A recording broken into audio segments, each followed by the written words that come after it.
Hello and welcome. When we read the monumental tragedies of William Shakespeare, we are often struck by their profound psychological depth. But beneath the political machinations of Macbeth or the domestic tragedy of Othello lies an even deeper, more unsettling question, one that touches the very fabric of existence. What did Shakespeare believe about God? Was the world's greatest playwright, in fact, an atheist? It is a question that has divided literary scholars for generations.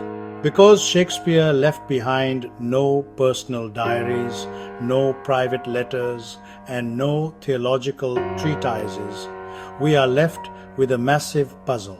To solve it, we have to look at two things: the highly dangerous religious landscape of early modern England and the text of the plays themselves. Today, we are going to explore an argumentative framework that suggests while Shakespeare could never safely call himself an atheist, his plays operate in a fundamentally secular universe, one dominated not by divine providence but by cosmic silence and human agency. To understand Shakespeare's thoughts, we must first clear away our modern definitions. Today, atheism is a recognized philosophical position. In Elizabethan and Jacobean England, it was a death sentence. The church and the state were completely fused. To deny the existence of God or to reject the orthodox Christian doctrine of the ruling monarch was legally classified as heresy and politically treated as treason. Church attendance was mandatory. Failing to show up resulted in crippling fines or imprisonment. Furthermore, the word atheist was rarely used back then as a self-description. Instead, it was a weaponized insult. It was hurled at freethinkers, scientists, Machiavellian politicians, or rival playwrights. For instance, Shakespeare's brilliant contemporary Christopher Marlowe was officially accused of atheism and blasphemy shortly before his violent death in 1593. If Shakespeare did harbor secular or skeptical views, he faced an absolute barrier of censorship. The master of the Revels reviewed every script. Any overt denial of God or direct mockery of Christian sacraments would have ended his career and quite possibly his life. Therefore, if we are to find skepticism in Shakespeare, we cannot look for direct statements. We must look at the subtext. We must look at what happens when his characters face the abyss. This brings us to our core argumentative idea. Shakespeare's drama frequently operates in a world where the heavens are terrifyingly silent. In a traditional medieval worldview, human suffering had a divine purpose. God intervened, punished the wicked, and rewarded the pious. But in Shakespeare's grand tragedies, characters cry out to the heavens for justice or a sign and receive absolutely nothing in return. Let us look at King Lear, perhaps the most bleakly existential play ever written. When the Earl of Gloucester is blinded and despairing, he utters these devastating lines: "As flies to wanton boys are we to the gods. They kill us for their sport." This is not a vision of a benevolent, loving Christian God. This is a vision of a universe ruled by cruel, capricious, or entirely indifferent forces.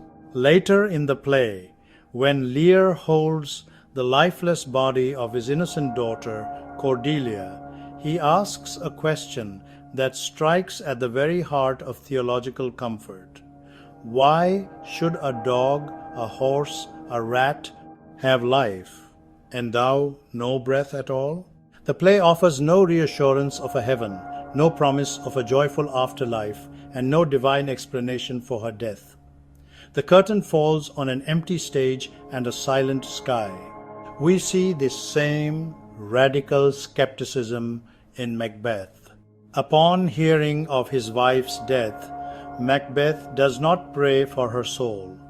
Instead, he reduces all of human existence to a brief, meaningless spark. Life's but a walking shadow, a poor player that struts and frets his hour upon the stage, and then is heard no more. It is a tale told by an idiot full of sound and fury, signifying nothing. If Shakespeare's primary goal was to reinforce Christian piety, allowing his protagonist to conclude that life ultimate signifies nothing is a radically subversive artistic choice. Our second pillar of evidence is Shakespeare's deep commitment to materialism and human agency. In his plays, human tragedy is not manufactured by demons, nor is human virtue directed by angels. It is driven entirely by biology, psychology, and political ambition. Take Hamlet. While the play begins with a ghost, Hamlet's personal philosophy constantly veers into radical materialism. When he contemplates death, he doesn't focus on the journey of the soul, he focuses on the decay of the physical body. He famously jokes about how a dead king may progress through the guts of a beggar via a worm. Later, in the graveyard scene, he traces the skull of Alexander the Great, concluding that even the greatest conqueror is eventually reduced to mere loam, used to stop a beer barrel. Humanity, to Hamlet, is ultimately just this quintessence of dust. We also see a rejection of the supernatural in King Lear, voiced by the villainous but brilliantly rational Edmund. He mocks the contemporary belief that the stars or gods control our destiny, calling it the admirable evasion of whoremaster man to lay his goatish disposition to the charge of a star. Shakespeare consistently demonstrates that humans are entirely responsible for their own disasters. By stripping the universe of active divine intervention, Shakespeare leaves us with a moral landscape where the only justice that exists is the justice we create or fail to create ourselves.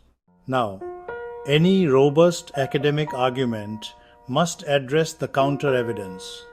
Critics who reject the idea of a skeptical Shakespeare will rightly point out that his plays are absolutely saturated with religious language.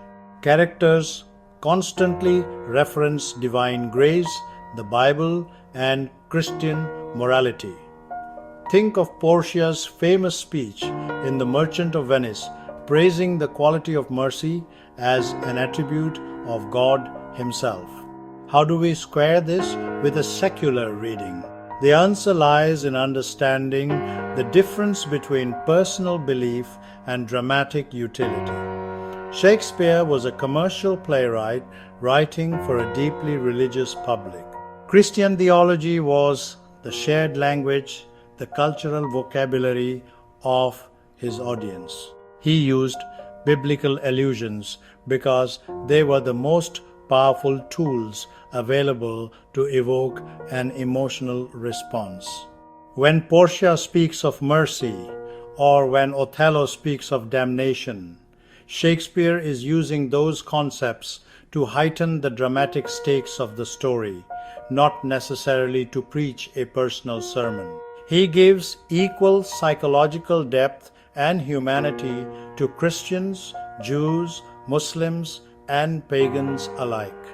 By refusing to moralize, Shakespeare shifts the focus away from divine judgment and centers it squarely on human empathy. So, to return to our opening question, was Shakespeare an atheist? If by atheist we mean a modern, dogmatic denier of God, the historical reality makes that highly unlikely and impossible to prove. But if we mean a profound philosophical skeptic, someone who looked at the rigid religious certainties of his era and chose instead to highlight the ambiguity of existence, then the argument becomes incredibly compelling. Shakespeare's true genius was his radical humanism. He built a theatre where the heavens remained silent so that the voices of human beings could be heard more clearly. He showed us a world where death is a definitive end, where morality operates through the human conscience, and where human agency dictates our fate. Ultimately, Shakespeare's plays do not provide us with religious answers. Instead, they give us a mirror to reflect our own questions about a silent and mysterious universe. Thank you for watching. If you found this literary analysis engaging, please consider liking the video, subscribing to the channel, and leaving your thoughts in the comments below. How do you view the role of faith and silence in Shakespeare's tragedies? Until next time, keep reading and keep questioning. Thank you for watching. Share in the comments, like and subscribe for more literary explorations.